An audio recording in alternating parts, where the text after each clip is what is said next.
घर घर की कहानी बाल बच्चेदार लोगों के लिए एक बेहतरीन फिल्म है। अगर आपके घर में बच्चे हैं और बच्चों के पंख निकल आए हों, तो फिर समस्या समाधान के लिए इससे बेहतर कुछ भी नहीं।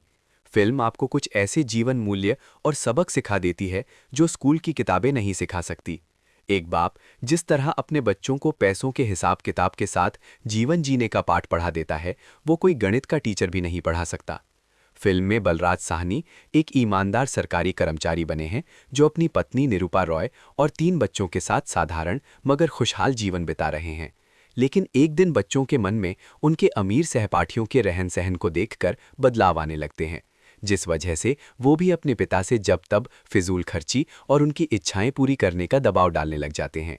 इच्छाएं पूरी ना कर पाने की वजह से बच्चे अपने माता पिता पर मनोवैज्ञानिक दबाव डालने के लिए भूख हड़ताल का सहारा लेते हैं।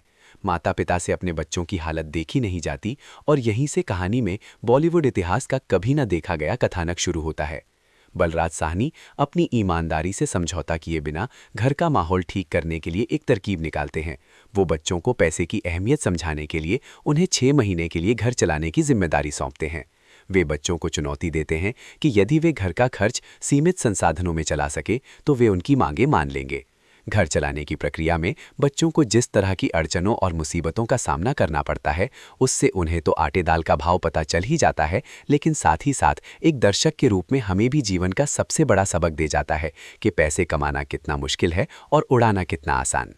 फिल्म का मूल संदेश इतना सा है कि जीवन जीने के लिए भोग विलासिता और फिजूल खर्ची नहीं, बल्कि सादगी, सच्चाई, ईमानदारी और उच्च विचार ही काम आते हैं।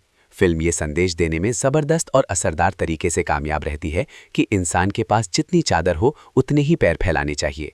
फिल्म के कथानक को पारिवारिक और सामाजिक मूल्यों के साथ पिरोकर जिस अंदाज से परोसा गया है, वो हमें कई दिल को छू लेने वाले पल दे जाते हैं। ये फिल्म 1970 की एक अंडररेटेड मास्टरपीस है। इस फिल्म से आपको ये जानने का मौका भी मिलेगा कि बलराज साहनी किस हैसियत के अदाकार थे। ये फिल्म खत्म होते होते आपको उनके किरदार की सादगी और मासूमियत से प्यार हो जाता है।